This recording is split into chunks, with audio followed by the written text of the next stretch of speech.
Palavras diárias de Deus. Na era da graça, Jesus também falou muito e fez muitas obras, em que ele era diferente de Isaías, em que ele era diferente de Daniel. Ele era um profeta, porque se diz que ele é o Cristo. Quais são as diferenças entre eles? Eram todos homens que falavam palavras, e suas palavras pareciam mais ou menos as mesmas para o homem. Todos falavam e faziam a obra. Os profetas do Antigo Testamento fizeram profecias, e, similarmente, Jesus também. Por que isso é assim? A distinção aqui é baseada na natureza da obra. Para discernir essa questão, você não pode considerar a natureza da carne, e você não deve considerar a profundidade ou a superficialidade das palavras de alguém. Você sempre deve primeiro considerar sua obra e os efeitos que sua obra alcança no homem. As profecias proferidas por Isaías na época não supriam a vida do homem. E as mensagens recebidas por pessoas como Daniel eram apenas profecias e não o caminho da vida. Se não fosse a revelação direta de Jeová, ninguém poderia ter feito essa obra, pois isso não é possível para os mortais.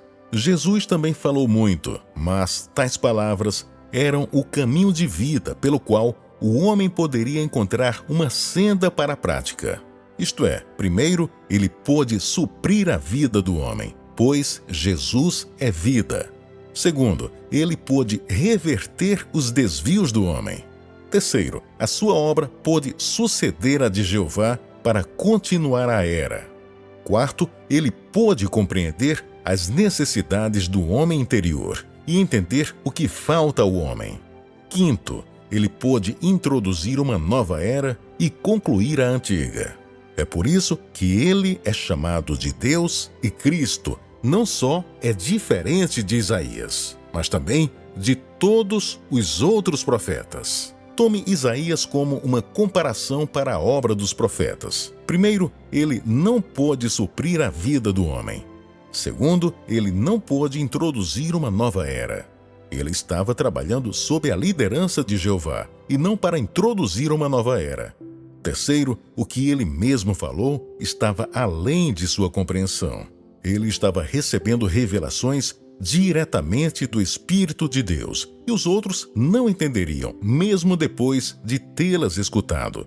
Essas poucas coisas por si só são suficientes para provar que suas palavras não passavam de profecias. Não eram mais do que um aspecto da obra realizada no lugar de Jeová.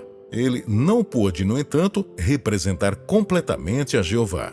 Ele era o servo de Jeová, um instrumento na obra de Jeová. Ele estava apenas fazendo a obra dentro da era da lei e dentro da extensão da obra de Jeová.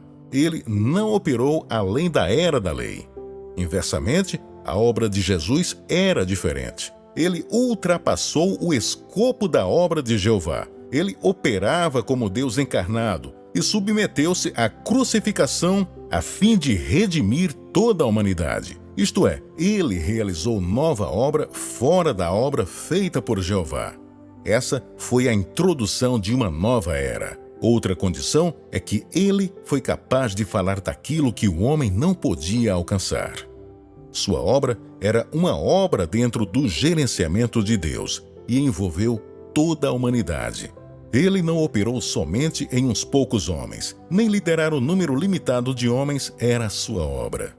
Quanto a como Deus se encarnou para ser homem, como o Espírito deu revelações naquele tempo e como o Espírito desceu sobre um homem para realizar a obra, essas são questões que o homem não pode ver nem tocar. É totalmente impossível que essas verdades sirvam de prova de que ele é o Deus encarnado.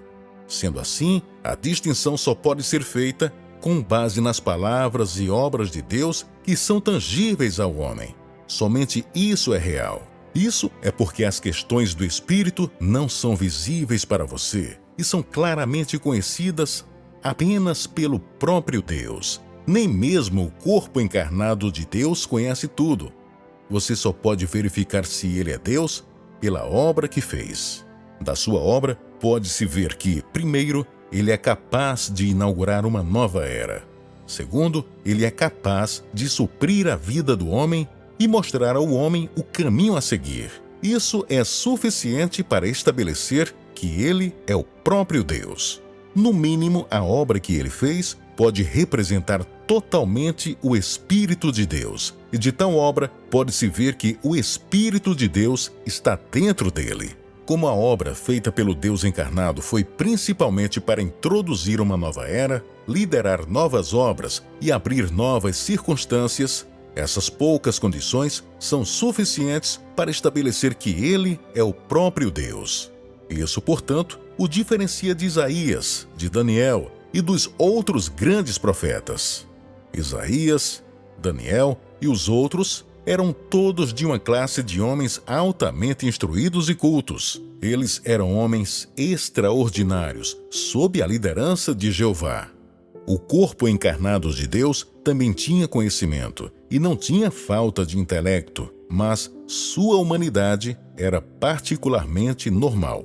Ele era um homem comum e o olho nu não pôde discernir qualquer humanidade especial nele, nem detectar qualquer coisa em sua humanidade que fosse diferente da dos outros. Ele não era, de forma alguma, sobrenatural nem único, e ele não possuía nenhuma educação, conhecimento ou teorias superiores. A vida da qual ele falou e a senda que ele liderou não foram ganhos por meio da teoria, por meio de conhecimento, por meio de experiência de vida, nem por meio de educação familiar. Pelo contrário, elas eram a obra direta do Espírito e da carne encarnada. É porque o homem tem grandes noções de Deus e principalmente porque essas noções são feitas de elementos vagos demais e sobrenaturais que, aos olhos do homem, um Deus comum, com fraqueza humana, que não pode operar sinais e maravilhas, certamente não é Deus. Não são essas as noções errôneas do homem? Se o corpo encarnado de Deus não era um homem normal, então como se poderia dizer que ele se tornou carne? Ser da carne é ser um homem comum e normal. Se ele tivesse sido um ser transcendente, então ele não teria sido da carne. Para provar que ele é da carne, ele precisou possuir uma carne normal. Isso era simplesmente para completar o significado da encarnação. No entanto, esse não foi o caso dos profetas e dos filhos do homem. Eles eram homens dotados e usados pelo Espírito Santo. Aos olhos do homem, sua humanidade era particularmente grandiosa e realizavam muitos atos que ultrapassavam a humanidade normal. Por essa razão, o homem os considerava como Deus. Agora, todos vocês devem entender isso claramente, pois essa tem sido a questão mais facilmente confundida por todos os homens das eras passadas. Além disso, a encarnação é a mais misteriosa de todas as coisas, e Deus encarnado é o mais difícil para o homem aceitar. O que eu digo é propício para cumprir sua função e sua compreensão do mistério da encarnação.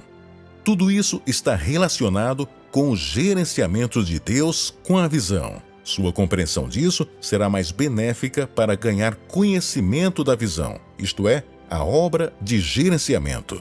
Dessa forma, vocês também obterão muita compreensão do dever que diferentes tipos de homens devem desempenhar.